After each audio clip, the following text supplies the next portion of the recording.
Right now, a message can leave your phone, cross an entire ocean, and come back in less time than it takes you to blink. And yet sometimes that same message feels stuck in traffic. Same internet, wildly different speed. Why?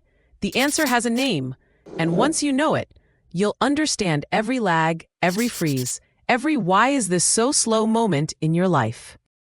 Welcome to Connected Futures, powered by Gold Data, where we decode the invisible tech running your world, the internet, telecom, AI, and the cables under the sea. Here's what almost nobody realizes. When the internet feels slow, it's usually not about how much data you're getting.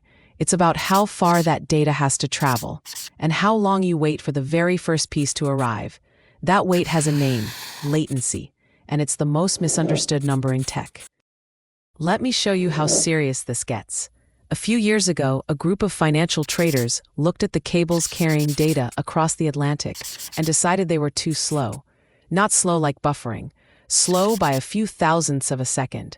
So they helped fund a brand new cable across the ocean floor. One that took a straighter, bolder path between New York and London, just to shave off about 6 milliseconds, 6 thousandths of a second. Because in their world, being that tiny bit faster than everyone else is worth a fortune. That's how precious a sliver of time is on the internet. And it all comes down to one beautiful, stubborn rule of the universe. So here's the first idea, and it's wonderfully simple. Every signal you send is light, racing as pulses down glass fiber. And light, even light, has a speed limit. Inside those cables, it travels about 200,000 kilometers every single second. Mind-bending fast, but not infinite. So the farther your data has to go, the longer you wait. A server in your city answers in a heartbeat.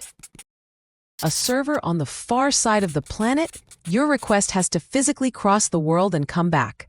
That round trip, that's latency.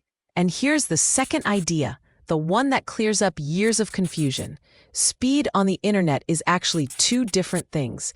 Picture a highway. Bandwidth is how many lanes it has, how much can arrive at once. Latency is how long the road is, how quickly the first car reaches you.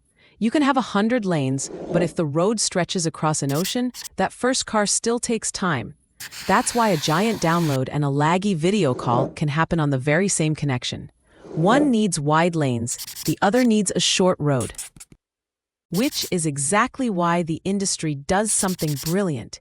It brings the internet closer to you. Copies of the things you use most are kept in buildings near your city.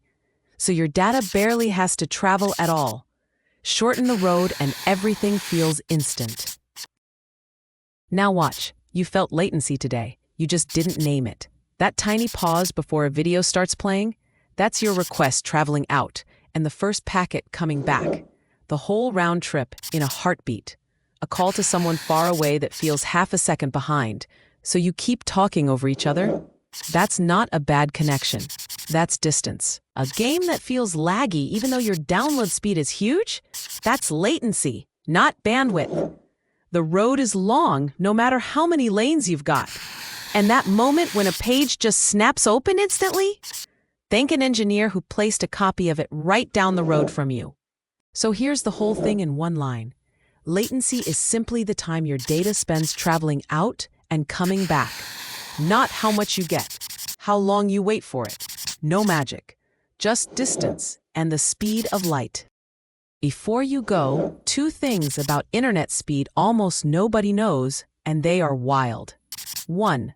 The reason that straighter Atlantic cable was worth a fortune is that at the speed data moves, a handful of milliseconds can decide who wins a deal worth millions. Engineers now design entire ocean routes just to save a few thousandths of a second. That's how far human ingenuity will go for pure speed. 2. The fastest fiber on Earth might not be glass at all. Engineers have built something called hollow core fiber. Cables that send light through a channel of air instead of solid glass. So it travels even faster, inching closer to the ultimate speed limit of the universe. The people who run the world's networks are quite literally racing light itself and winning millisecond by millisecond. So, this is Connected Futures, powered by Gold Data, where we take the invisible tech running the world and make it make sense.